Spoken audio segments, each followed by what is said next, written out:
Bismillahirrahmanirrahim. Assalamualaikum warahmatullahi wabarakatuh. Selamat malam. Baiklah, pada presentasi kali ini kami dari 5 Kuliah Sistem Hukum Indonesia akan menyampaikan materi tentang terkait penegakan hukum dan permasalahannya di Indonesia dan sengketa hukum, litigasi, dan non-litigasi. Sebelumnya perkenalkan, nama saya Fajri Valentino sebagai moderator pada presentasi dari grup 5 kali ini. Dan sebelumnya juga saya akan memperkenalkan nama-nama kelompok dari kelompok 5. Yang pertama itu ada Ramona Prayoga sebagai pemateri pertama. Yang kedua ada Anissa Salsabila sebagai pemateri kedua. Dan Rehani Lutfia sebagai pemateri ketiga. Yang keempat ada Fajri Valentino sebagai pemateri keempat. Dan Wahyu Yendra sebagai materi kelima. Baiklah, kita masuk kepada penyampaian materi tentang penegakan hukum dan permasalahannya di Indonesia dan sengketa hukum, litigasi, dan non-litigasi pada mata kuliah Sistem Hukum Indonesia. Kepada Ramona Prayoga, dipersilahkan.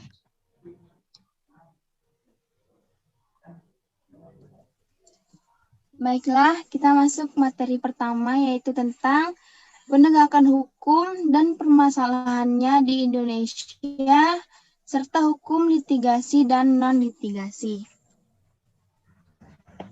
Salah satu indikator negara hukum adalah keberhasilan dalam penegakan hukumnya. Dikatakan berhasil karena hukum yang tadinya sudah seharusnya dan sudah waktunya dijalankan dan ditaati oleh seluruh elemen masyarakat.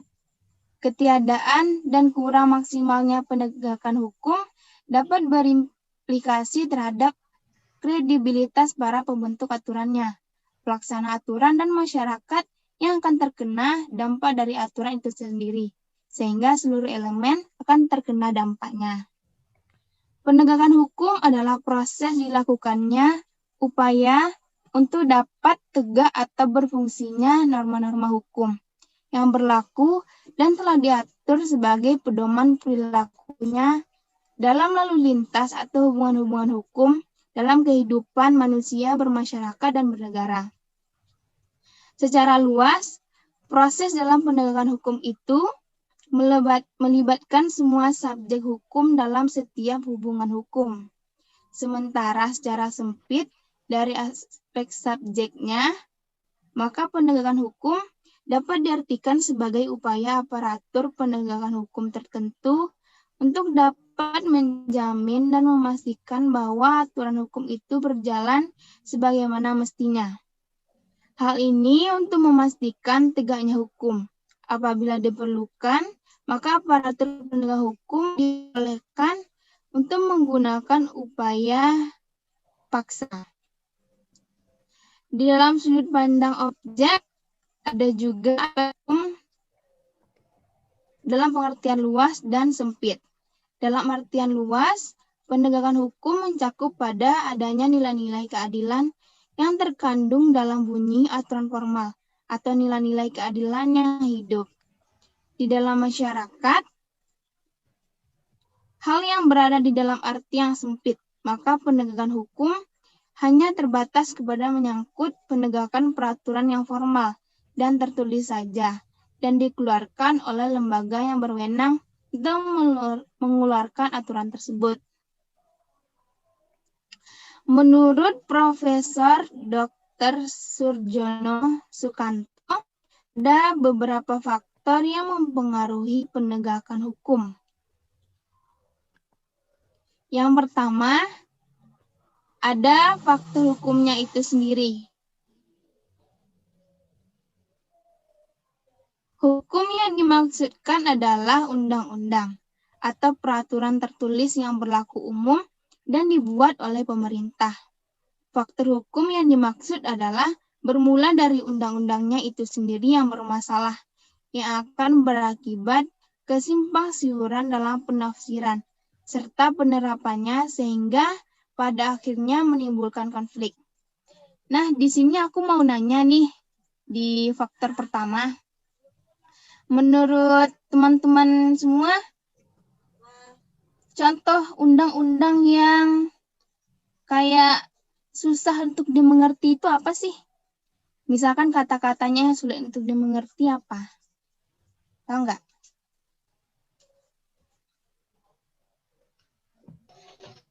Izin menjawab, Mona. Iya, Via, silahkan. Misalnya pada ayat 1 Undang-Undang Nomor 9 Tahun 1960 tentang pokok-pokok kesehatan yang berbunyi bahwa pemerintah mengusahakan pengobatan dan perawatan untuk masyarakat di seluruh wilayah Indonesia secara merata, agar tiap-tiap orang sakit dapat memperoleh pengobatan dan perawatan dengan biaya yang seringan-ringannya. Yang menjadi pertanyaan terhadap ketentuan tersebut adalah apakah yang sebenarnya diartikan dengan biaya yang seringan-ringannya? Berapa nilai ringan tersebut juga tidak dijelaskan dalam ketentuan penjelasan undang-undang tersebut. Hal ini yang tidak jelas maksudnya, sehingga ketidakjelasan arti kata-kata itu di dalam undang-undang yang mengakibatkan terjadinya kesimpangsiuran di dalam penafsiran serta penerapannya di dalam prakteknya. Sekian. Iya, betul banget, Via. Jadi, di dalam kondisi ini menjadikan dilema yang tidak mudah bagi para penegak hukum untuk menjalankan ketentuan yang telah diatur dalam undang-undang tersebut. Dan dampak negatif dari hal ini yaitu undang-undang hanya mengatur tetapi tidak dijalankan. Yang menjadikan demikian ini adalah undang-undang itu sendiri yang menjadikan penyebabnya. Yang kedua, ada faktor penegak hukumnya. Yang dimaksud dengan penegak hukum itu adalah pihak-pihak yang langsung maupun tidak langsung terlibat dalam penegakan hukum, mulai dari polisi, jaksa, hakim, Komisi Pemberantasan Korupsi atau KPK, penasehat hukum, hingga petugas-petugas sipil permasyarakatan. Setiap profesi penegak hukum mempunyai wewenang atau kekuasaan tugas masing-masing. Hakim berada dalam peranan yang sangatlah menentukan ketika suatu keputusan yang diharapkan untuk lahir dan pelaksanaan tugas tersebut. Hakim berada di kemandiriannya sendiri, sedangkan tugas dari penegak hukum yang lainnya adalah meyakinkan dan menjelaskan kepada hakim apa dan bagaimanakah permasalahan hukumnya, sehingga akan diperoleh suatu keyakinan hakim untuk dapat memutuskannya secara adil dan juga bijaksana. Namun, permasalahannya itu tidak sesederhana itu. Sebabnya, kenyataannya, penegakan hukum tidak berjalan dalam koridor yang benar, sehingga penegakan hukum mengalami kendala dalam tingkatan teknis, operasional di masing-masing penegakan hukum. Penyebabnya antara lain yang pertama rendahnya kualitas hakim, jaksa, polisi, dan advokat. Kedua, tidak diindahkannya prinsip the right man in the right place. Yang ketiga, rendahnya komitmen mereka terhadap penegakan hukum. Yang keempat, tidak adanya mekanisme penegakan hukum yang terintegrasi, baik dari modern. Yang kelima, kuatnya pengaruh dan intervensi politik dan kekuasaan ke dalam dunia caturwangsa, terutama ke badan kepolisian, kejaksaan, dan kehakiman. Terakhir, hal yang kuatnya tuduhan tentang adanya korupsi dan organisasi antar anggota penegak hukum dengan tuduhan mafia peradilan. Praktek penegakan hukum semakin sulit karena kurang dan lemahnya koordinasi antara penegak hukum, baik pada tataran teoritis dan kaidah maupun dalam tingkat operasionalnya. Padahal Koordinasi hukum itu adalah salah satu faktor penting bagi pemberdayaan hukum kepada masyarakat. Berpijak pada kurang baiknya koordinasi antar penegak hukum ini, maka bergemalah keinginan untuk mewujudkan pendekatan hukum terpadu pada keadilan. Dengan keadilan ini, penegak hukum yang tidak menjalankan undang-undang sebagaimana yang seharusnya yang diamanatkan di dalam undang-undang dan akan berdampak negatif terhadap penegak hukumnya. Yang ketiga, ada faktor sarana dan fasilitas. Tanpa adanya atau dukungan sarana atau fasilitas yang memadai, maka tidaklah mudah penegakan hukum yang berlangsung dengan baik. Yang antara lain mencakup tenaga manusia yang berpendidikan tinggi dan terampil, organisasi yang baik, peralatan yang cukup memadai, keuangan yang cukup. Kalaupun hal-hal tersebut tidak terpenuhi, maka sulitlah penegakan hukum dapat mencapai tujuannya. Tenaga manusia yang berpendidikan tinggi di sini diartikan sebagai para penegak hukum yang mumpuni dan berkualitas, yaitu mampu atau dapat melayani dan mengayomi masyarakat sesuai dengan tugas dan bidangnya masing-masing. Proses penerimaan menjadi penegak hukum sebenarnya sudah memenuhi syarat menghasilkan, misalnya aparat kepolisian yang memiliki kemampuan baik melayani masyarakat. Tetapi dalam kenyataannya, seringkali proses penerimaan tersebut dinodai dengan adanya suap jumlah orang yang sedikit untuk mau menjadi anggota penegak hukum. Sehingga kualitas daripada anggota penegak hukum tersebut perlu dipertanyakan dan banyak tidak sesuai dengan yang telah ditentukan. Akibatnya, para penegak hukum cenderung lebih sedikit daripada jumlah masyarakat yang terus bertambah banyak, sehingga aparat penegak hukum tidak dapat menjalankan tugasnya dengan maksimal sebagai sarana hukum. Begitu juga ada faktor pihak manajemen pengadilan ikut menambah sulitnya unsur penegak hukum di lapangan. Sebagai contoh dapat dilihat dalam faktor-faktor penghambat lamanya proses penyelesaian dalam peradilan, yaitu banding dan kasasi. Terlampau banyaknya kasus, berkas yang tidak lengkap, rumitnya perkara, kurangnya komunikasi antar lembaga pengadilan, kurangnya sarana atau fasilitas dan adanya tugas sampingan para hakim yang menambah sulitnya penegakan hukum.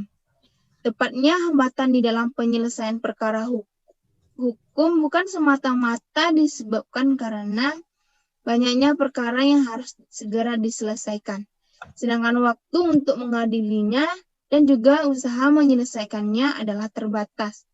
Kalau yang dilakukan hanyalah dengan menambah jumlah hakim untuk menyelesaikan perkara, maka hal itu hanyalah membuat dampak yang sangat kecil, terutama dalam jangka panjang.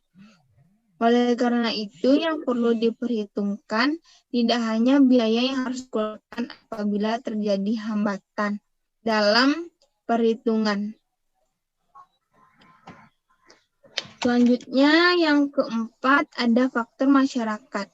Diperlukan juga kesadaran dan kepatuhan hukum dari para masyarakat. Tetapi bisa kita lihat sekarang, malah masyarakat yang taat terhadap peraturan, acuh terhadap peraturan, karena aparat penegak hukum juga gitu, masyarakat juga jadi acuh. Jadi berdasarkan faktor di atas, terdapat permasalahan penegakan di Indonesia. Masalah utama penegakan hukum di negara-negara berkembang khususnya Indonesia bukanlah pada sistem hukum itu sendiri, melainkan pada kualitas manusia yang menjalankan hukum atau penegak hukum. Sebagaimana yang telah kita ketahui bahwa salah satu penyebab lemahnya penegakan hukum di Indonesia adalah masih rendahnya moralitas aparat penegak hukum, seperti hakim, polisi, jaksa, dan advokat, serta judicial korupsi yang sudah terlanjur mendarah daging sehingga sampai saat ini sulit sekali diberantas. Adanya judicial corruption telah menyulitkan penegakan hukum di Indonesia karena para penegak hukum yang seharusnya menegakkan hukum terlibat dalam praktek korupsi, sehingga sulit diharapkan bisa ikut menciptakan pemerintahan yang baik atau good governance. Penegakan hukum yang hanya bisa dilakukan apabila lembaga-lembaga hukum bertindak profesional, jujur, dan menerapkan prinsip-prinsip good governance. Beberapa permasalahan mengenai penegakan hukum tentunya tidak dapat terlepas dari kenyataan bahwa berfungsinya hukum sangatlah tergantung pada hubungan yang serasi antara hukum itu sendiri, penegak hukum, fasilitasnya, dan masyarakat yang diaturnya. Kalau misalkan fasilitas sudah baik, tapi pemerintahnya yang seperti itu, masyarakatnya yang masih sering melanggar, tidak akan terciptanya penegakan hukum yang baik. Misalnya, kalau hukum tertulis yang mengatur suatu bidang kehidupan tertentu dan bidang-bidang lainnya yang berkaitan berada dalam kepincangan, maka seluruh lapisan masyarakat akan merasakan akibat pahitnya. Jadi, semuanya itu saling melengkapi. Kalau misalnya ada satu yang hilang, itu nggak bisa. Kondisi real yang terjadi saat ini di Indonesia mengindikasikan adanya kegagalan aparat-aparat penegak hukum dalam menegakkan hukum. Kegagalan penegakan hukum secara keseluruhan dapat dilihat dari kondisi ketidakmampuan atau inability dan ketidakmampuan atau unwillingness dari aparat penegak hukum itu sendiri. Ketidakmampuan penegakan hukum diakibatkan profesionalisme aparat yang kurang, sedangkan ketidakmauan penegakan hukum terkait masalah KKN atau korupsi, kolusi, dan nepotisme yang dilakukan oleh aparat hukum sudah menjadi rahasia umum. Terlepas dari dua hal di atas, lemahnya penegakan hukum di Indonesia juga dapat dilihat dari ketidakpuasan masyarakat karena hukum, yang notabene sebagai wadah untuk mencari keadilan bagi masyarakat, tetapi malah memberikan rasa ketidakadilan. Seperti yang sudah saya sebutkan, yang seharusnya para penegak hukum itu yang memberantas korupsi, tapi malah mereka yang korupsi. Selanjutnya, litigasi dan non-litigasi. Litigasi adalah persiapan dan presentasi dari setiap kasus, termasuk juga memberikan informasi secara menyeluruh, sebagaimana proses dan kerjasama untuk mengidentifikasi permasalahan dan menghindari permasalahan yang tak terduga. Sedangkan jalur litigasi, non-litigasi penyelesaian masalah hukum melalui jalur pengadilan. Umumnya, pelaksanaan gugatan disebut litigasi. Gugatan adalah suatu tindakan sipil yang dibawa di pengadilan hukum di mana penggugat, pihak yang mengklaim telah mengalami kerugian sebagai akibat dari tindakan terdakwa, menurut upaya hukum atau adil. Terdakwa diperlukan untuk menggapai keluhan penggugat.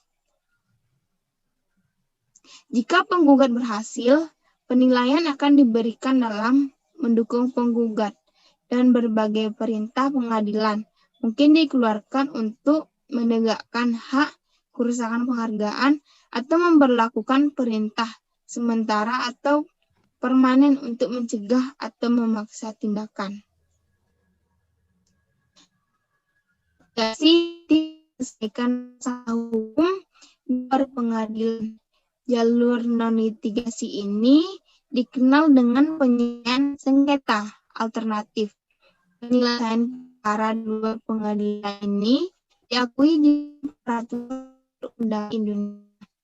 Pertama, dalam pelaksanaan pasal 3 Undang-Undang Nomor 14 Tahun 1970 tentang ketentuan pokok kekuasaan kehakiman. Disebutkan bahwa penyelesaian perkara di luar pengadilan atas dasar perdamaian atau melalui wasit tetap diperbolehkan. Yang kedua, dalam Undang-Undang Nomor 30 Tahun 1999 tentang arbitrase dan alternatif penyelesaian perkara atau alternatif dispute resolution adalah lembaga penyelesaian sengketa atau beda pendapat melalui prosedur yang disepakati para pihak, yakni penyelesaian di luar pengadilan dengan cara konsultasi, negosiasi, mediasi, atau penilaian para ahli. Penyelesaian sengketa di luar pengadilan non litigasi merupakan upaya tawar-menawar atau kompromi untuk memperoleh jalan keluar yang saling menguntungkan. Kehadiran pihak ketiga yang netral bukan menentukan sengketa, melainkan para pihak sendirilah yang mengambil keputusan akhir. Jadi kalau misalkan ada kasus yang bisa diselesaikan dengan cara baik-baik, itu kita selesaikan dengan cara non-litigasi.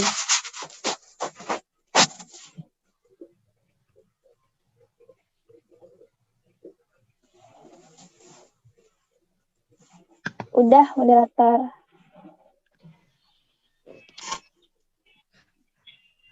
Baiklah, terima kasih kepada Ramona Prayoga sebagai pemateri pertama dari kelompok 5. Baiklah, untuk selanjutnya kita persilakan kepada Anissa Salsabila sebagai pemateri kedua dari grup 5 pada mata kuliah Sistem Hukum Indonesia.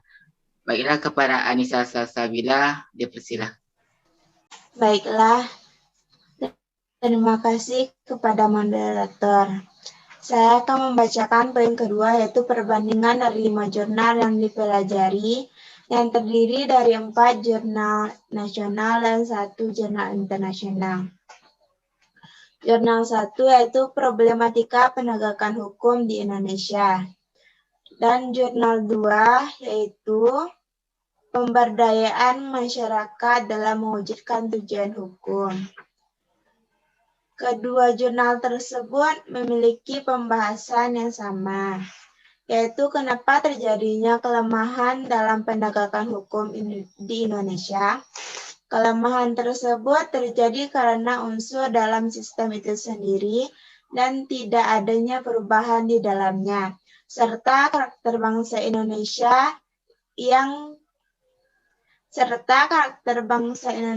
yang saling mengabaikan peraturan, mementingkan pribadi daripada golongan, dan aparat yang seharusnya menjadi contoh malah melakukan penyelewengan.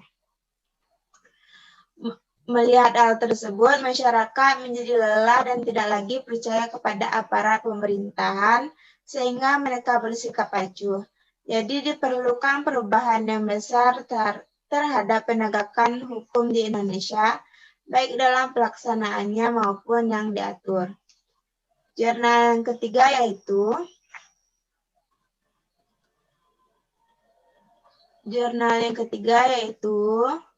Penegakan Hukum dalam Penyelesaian Sengketa Transaksi.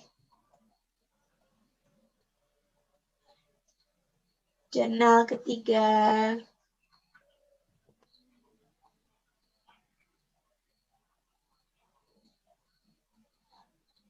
Penegakan Hukum dalam Penyelesaian Sengketa Transaksi.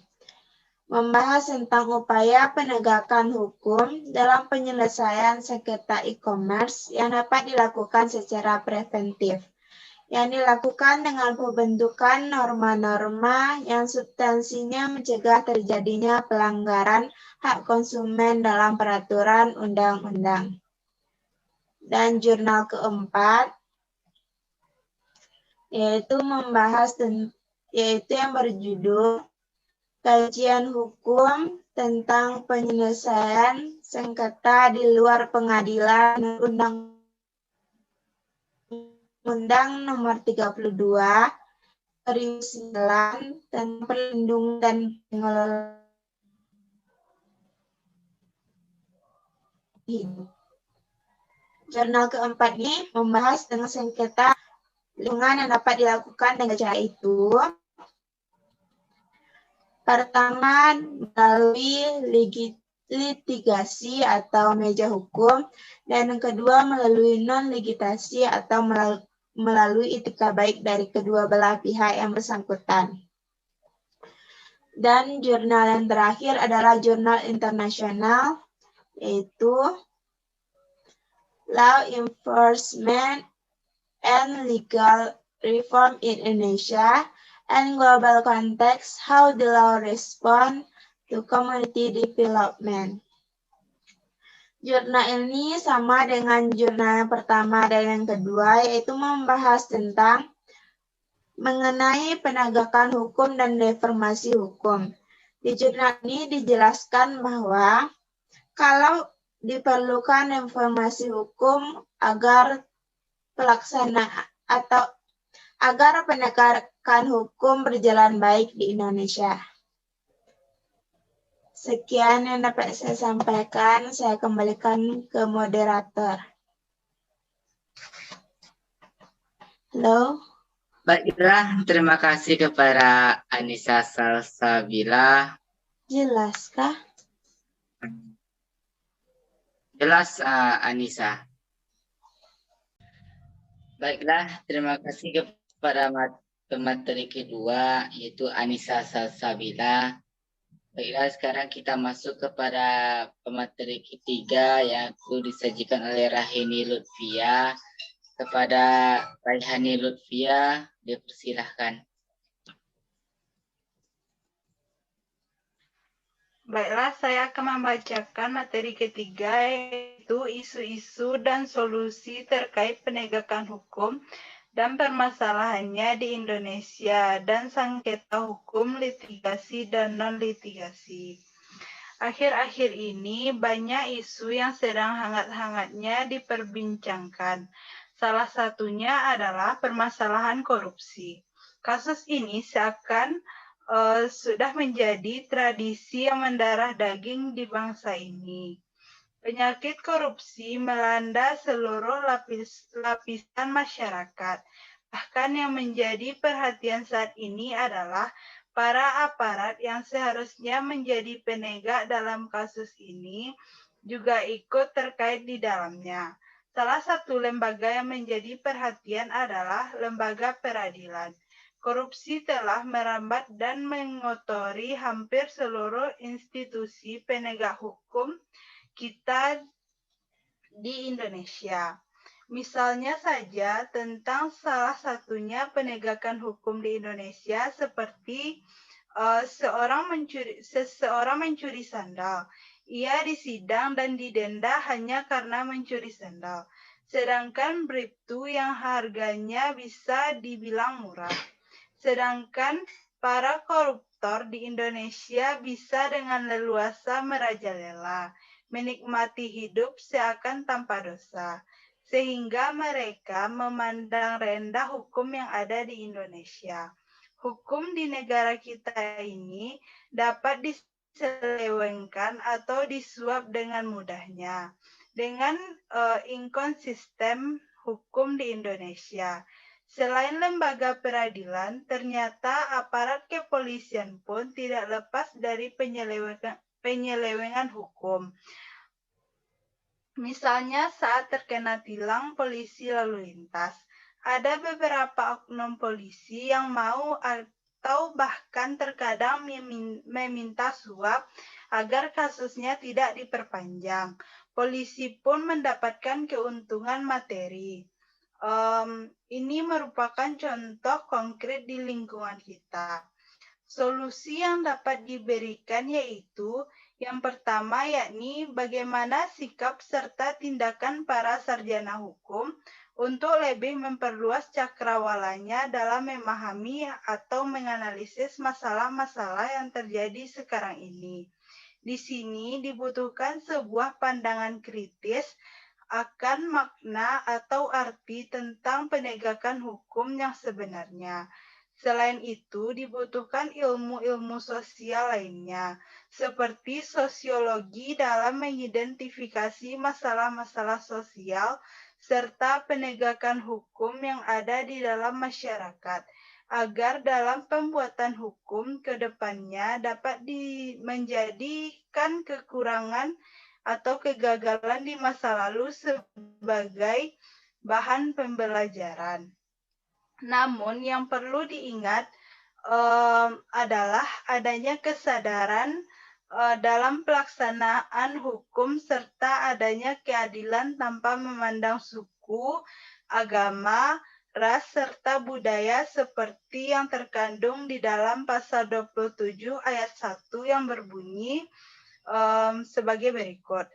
Segala warga negara bersamaan kedudukannya di dalam hukum dan pemerintahan dan wajib menjunjung hukum dan pemerintahan itu dan tidak ada pengecualian.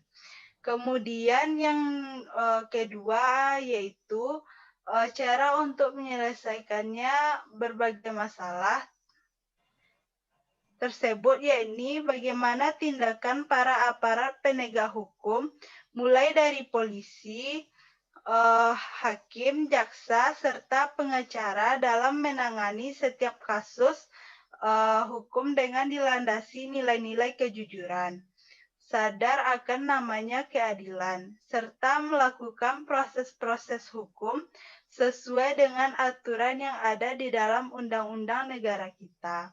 Untuk cara ketiga yaitu adanya penghargaan bagi jaksa dan hakim yang berprestasi, yang memberikan terobosan-terobosan dalam penegakan hukum di Indonesia.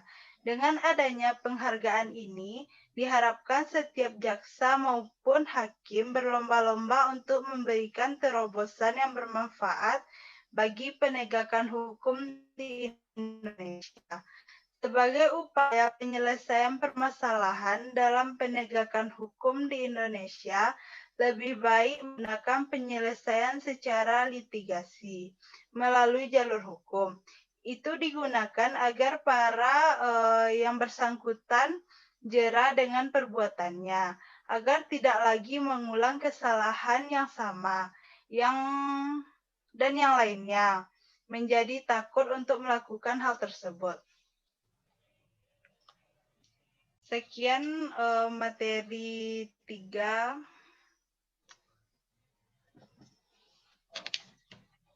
Saya kembalikan ke moderator.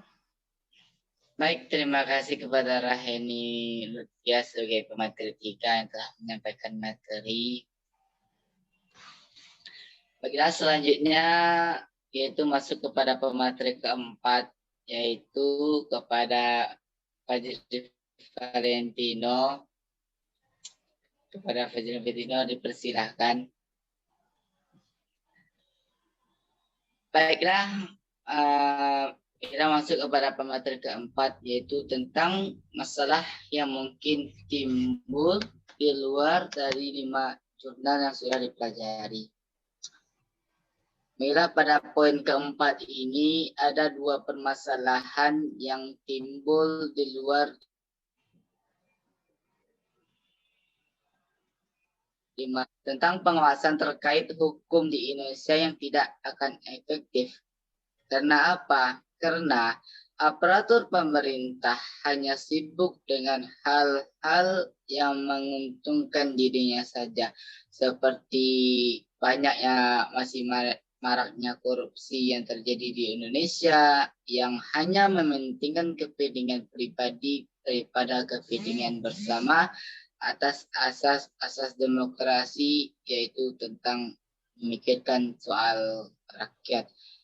Poin kedua yaitu tidak akan ada keadilan. Karena apa? Karena banyak sekali diskriminasi hukum yang berdasarkan tentang status ekonomi dan sosial, karena hukum sekarang tajam ke bawah dan tumbul ke atas. Karena dapat kita gambarkan bahwa banyaknya kasus-kasus yang terjadi di Indonesia merupakan kasus-kasus yang kita lihat dari penyimpangan tidak adanya keadilan tersebut. Ini merupakan PR dan permasalahan bagi para penegak hukum untuk mengevaluasi kinerja bahwa pentingnya suatu keadilan di dalam lembaga hukum tersebut. Baiklah, 2 poin tersebut penting terhadap masalah yang timbul di luar 5 jurnal yang kita bahas di atas. Pada penanggapan ini hanya itu yang saya dapatkan tentang permasalahan yang timbul di luar jurnal. Saya kembalikan kepada moderator. Baik, terima kasih. Kita masuk ke pemateri kelima, yaitu yang akan disajikan oleh Wahyu Yendra. Kepada Wahyu Yendra, dipersilahkan. Terima kasih kepada moderator yang telah memberi kesempatan saya. Pembahasan yang kelima, rekomendasi solusi terkait masalah pada poin keempat. Rekomendasi solusinya ada 2. Solusi pertama, kebijakan pemerintah dapat diawasi oleh masyarakat dalam kurung warga negara selain melalui mekanisme judicial review. Salah satu mekanisme pengawasan yang dapat digunakan adalah citizen lawsuit, yang merupakan mekanisme pengajuan gugatan terhadap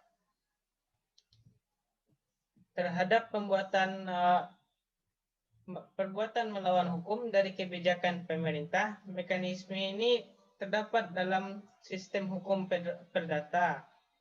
Karenanya mekanisme ini dinamakan gugatan citizen lawsuit, karena merupakan gugatan untuk meminta ganti rugi atas kebijakan pemerintah yang merugikan warga negara. Yang kedua, setiap putusan hakim sebaiknya melihat putusan-putusan hakim sebelumnya dalam perkara